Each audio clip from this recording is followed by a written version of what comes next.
So once we have finished modeling all the events, documenting all the events, let's go and take a look at this event over here again. A customer asks for a product, and we've created the business process diagram. We've attributed some data. You remember the business data rules. We have written a narrative for it. You remember how we did that.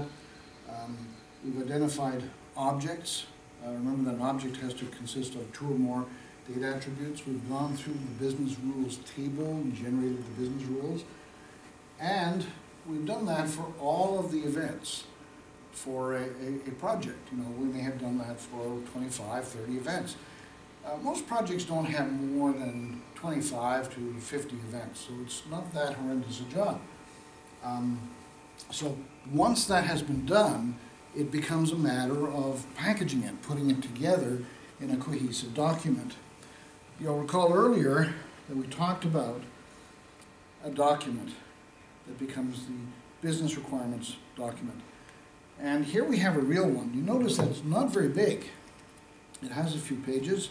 This one here has 78 pages, which sounds like a lot, but it's nothing compared to the Victorian novels that are often produced for business system specifications.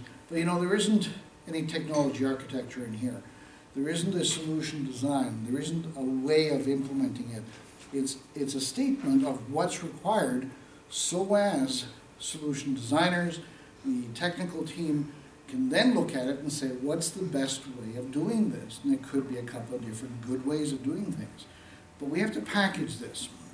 And before we package it, there are a couple of other things that have to be done. What we've done so far is the third item on this list.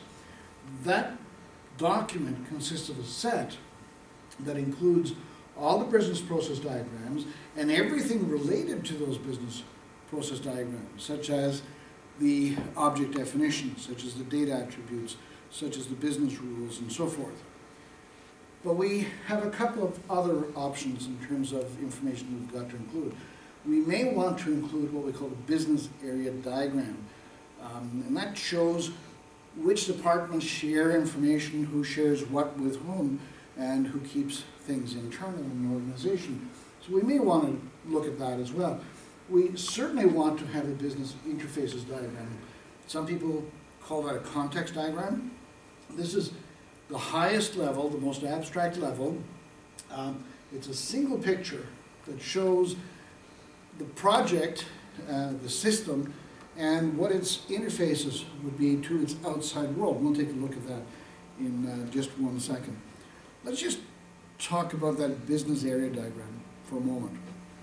The business area diagram is a picture of who communicates with whom, who shares data, what kind of information, where do they get it from, where does it go to, what's unique to a business area, and so forth.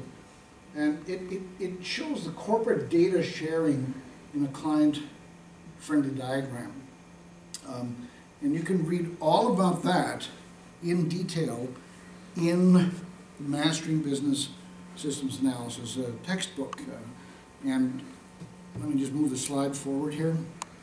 Building that business area diagram is relatively straightforward. It's not complicated because you've done all the hard work at this point. Now it's a matter of just organizing the information. So we identify the business areas. You've already done that when you've done the business process diagrams. We allocate processes, the individual processes, to the different business areas. So for example, a single process like this would be allocated to a business area. There would be a business area that does this. And it's possible there could be more than one business area that does this. You determine the business areas in which the objects are used as well. And you look at the sharing of data. Now you can read all about this in terms of how to do it in the Mastering Business Systems Analysis textbook in section 8.2. Finally, there's the business interfaces diagram. For every project, you want to be able to have this. Okay? This is a single diagram that shows what information is sent to the outside world and what information is received from the outside world for a project. Okay? So it illustrates the net flow of data in and out of the system, if you like. And this is really, really good for management reviews. One of the things that often happens in management reviews or presentations of work done on a project is that somebody comes along with a presentation, takes a long time, gets very complicated, looks at all the details, and nobody really wants to see all that stuff, except for that one person in the room who wants all the details and more. So this is a really good way of presenting everything about the project. You can simply walk through this and say, look, for this transplant organs reservation distribution information system, we receive organ requests from member hospitals, and so on. You can walk through just about anything in 5 minutes or less, and then simply say to the executives in the room, are there any questions? And let them find their own level of detail. Don't force the detail on them, because most of them don't really want that to happen. Here's an example, oh, let me skip one there. Here's an example of a real project. Real projects usually don't come that small. Real projects come more like this. This is a context diagram, the business interfaces diagram, for a project that consisted of about 30 events altogether. And 30 events, as you can see, can build up some complexity. So this took a few days to do. This diagram, you can, however, present, give people copies of it, and then talk to it and let them ask questions.